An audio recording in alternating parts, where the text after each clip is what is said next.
friends whispering when we started dating. They couldn't understand why someone like me, so confident and independent, would choose him.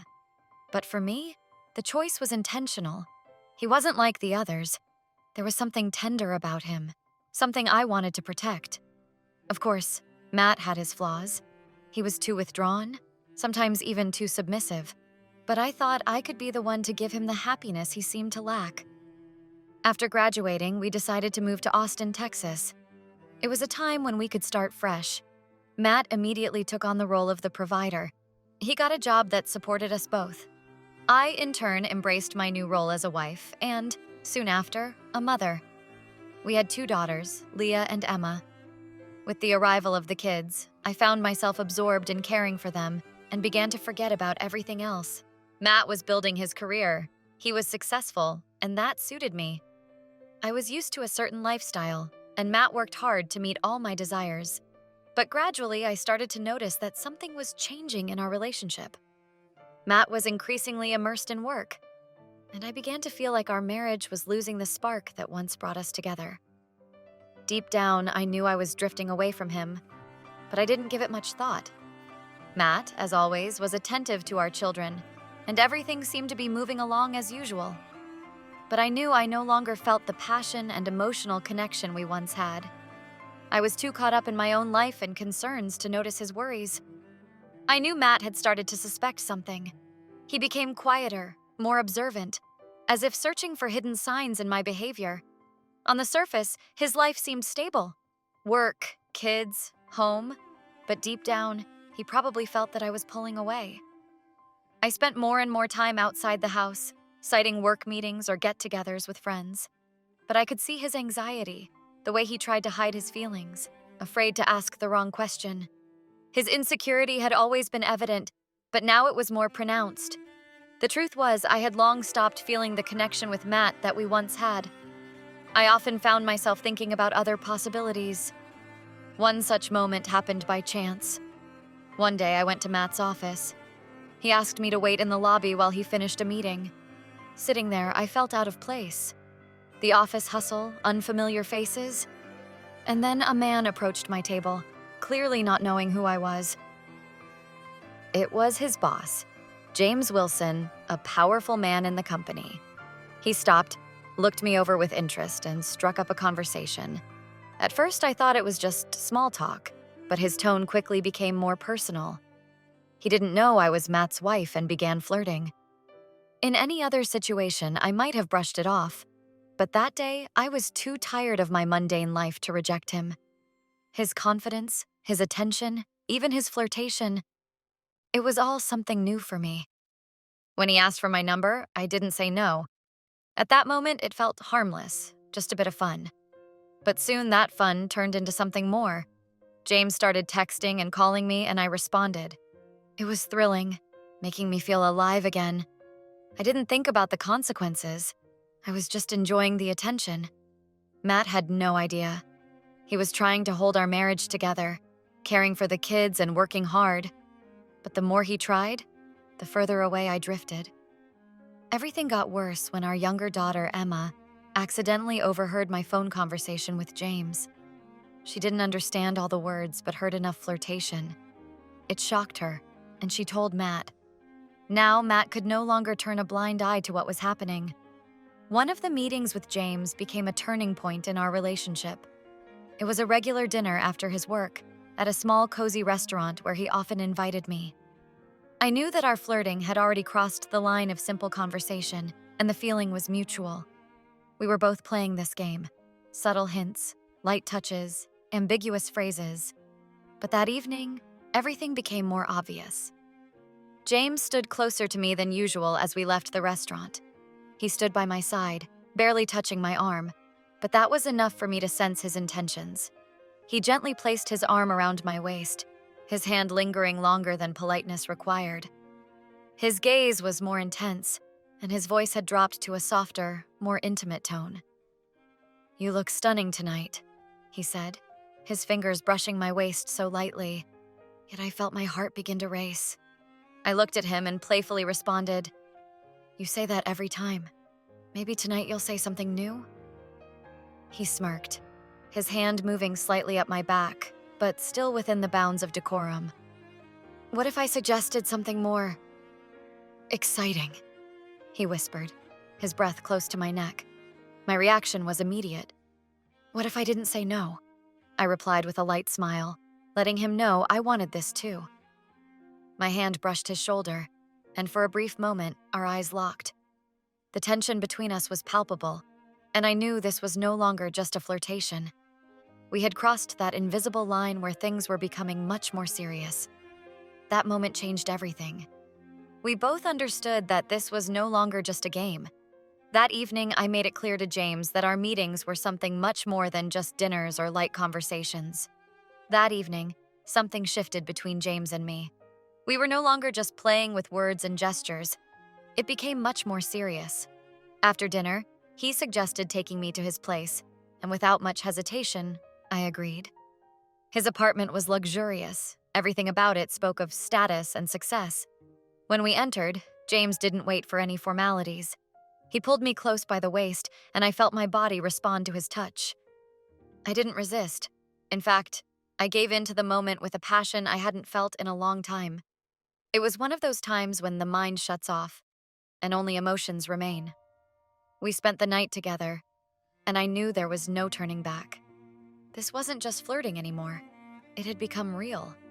When I came home, I tried to act as if everything was normal, but inside, everything had changed. I was prepared for Matt to start suspecting something, but I didn't think he would find out so soon. One day, as we sat in the kitchen, he suddenly asked, without looking me in the eye, "Are you cheating on me?" His voice was quiet, almost lifeless, as if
He realized that life without me might be the beginning of something new.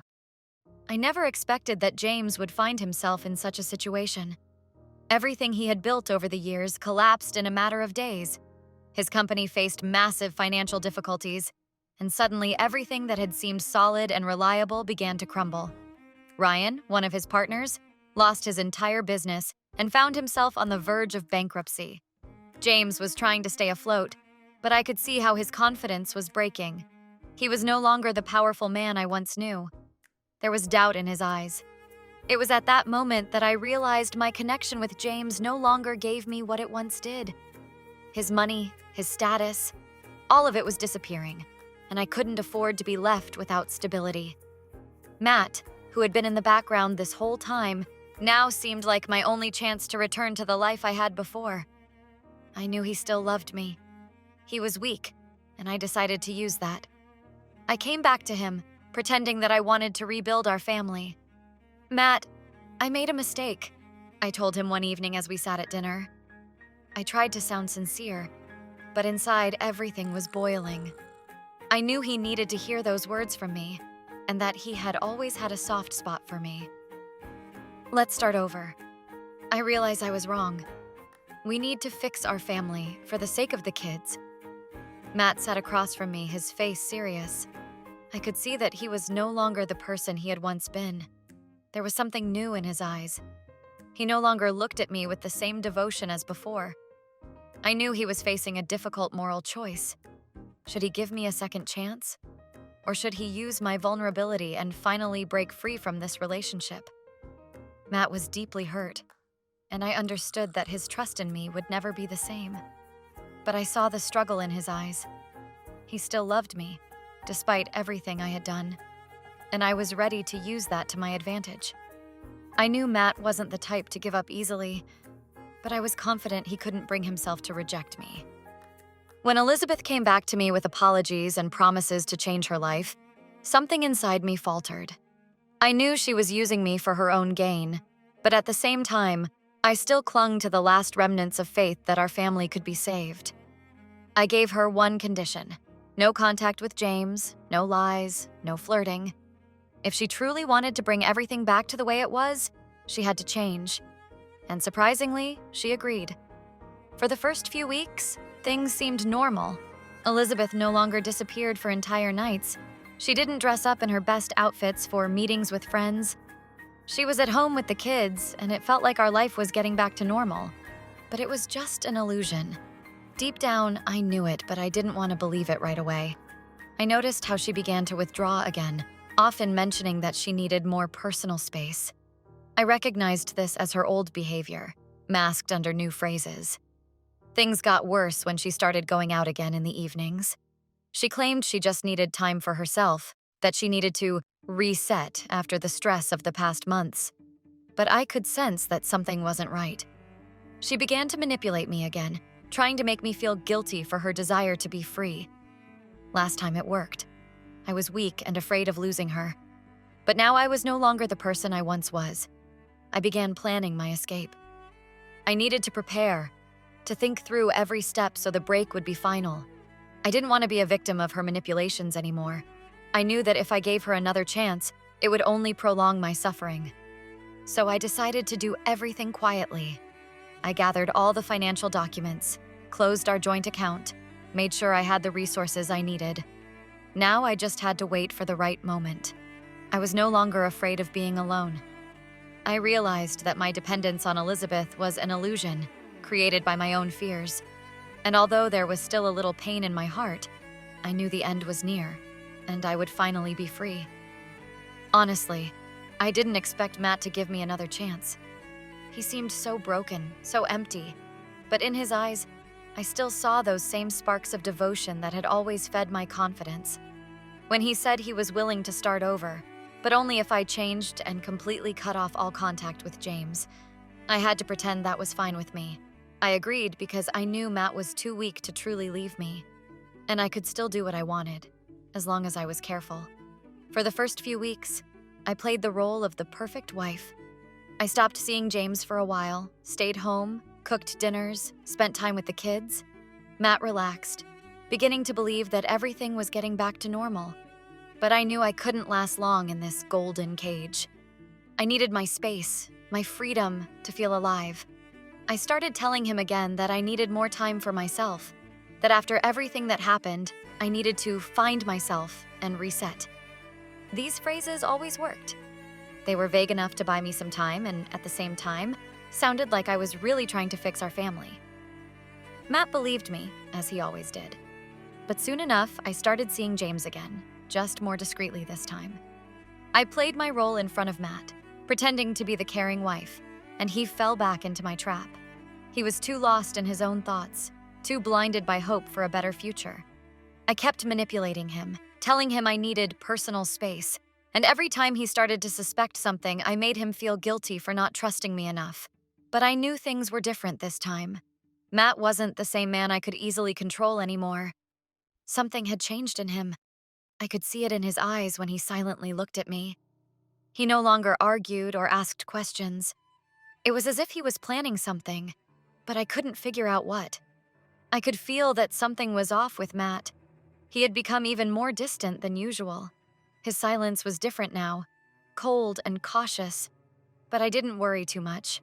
I knew he would never dare leave me. His dependence on our family, on the life he knew, was too strong. He was too afraid of being alone to ever walk away from me. Or so I thought. I had started texting a new man again. Matt had never been a real partner for me. He was boring. And even when he gave me a second chance, I knew I couldn't stay faithful. I wanted more. New emotions, new people. I thought I had everything under control. I was wrong. One day when I came home, I noticed something had changed. The house felt empty, strange. Matt wasn't in his usual corner where he spent time working or reading. I noticed some things were missing, but I didn't pay much attention at first. He often cleaned out old stuff, and I thought it was just another rearrangement. But then I found out the truth. Matt had sold the house. He sold it without telling me, leaving me with nothing. It was a real shock. I never thought he was capable of something like that. He left me a letter, short and cold. "I'm leaving," he wrote. "I can't live like this anymore. I want to start a new life, and you won't be part of it." I couldn't believe what was happening. How? How could Matt, so quiet and submissive, do this? I had lost. All my manipulations, all my plans had collapsed. I was left with nothing. He sold the house and took all the money, leaving me completely alone. Matt was gone. He left me and our daughters, heading off to start a new life somewhere in another state. He even wrote them a letter, asking them not to blame themselves for our problems. He was clever. He always acted behind the scenes, hiding his intentions until it was time for a decisive blow. But the worst part was that I underestimated him. I thought he wasn't capable of such actions. I thought I would always control him. But now I was left alone, without a home, without a family, without a future. When Matt left for Denver, I thought it was temporary. I was sure he would come back, that eventually he wouldn't be able to start a new life without me. But as time passed, I realized he was really gone. He was no longer that quiet, submissive shadow I had grown used to controlling. Matt had found his strength and used it to break free from my influence. I couldn't believe he had actually done it. But the worst part was that without him, I was left with nothing. James, who had once seemed so reliable, lost everything. His business went bankrupt and he left, abandoning me without any support. My friends, the ones I had always relied on, turned their backs on me too. No one wanted to associate with a woman who had treated her own husband and children so cruelly. I tried to rebuild my life, but nothing worked. Every attempt to find a job or build new relationships failed. I was no longer the attractive, confident woman everyone once knew. In the end, I was left alone. No family, no friends, no job.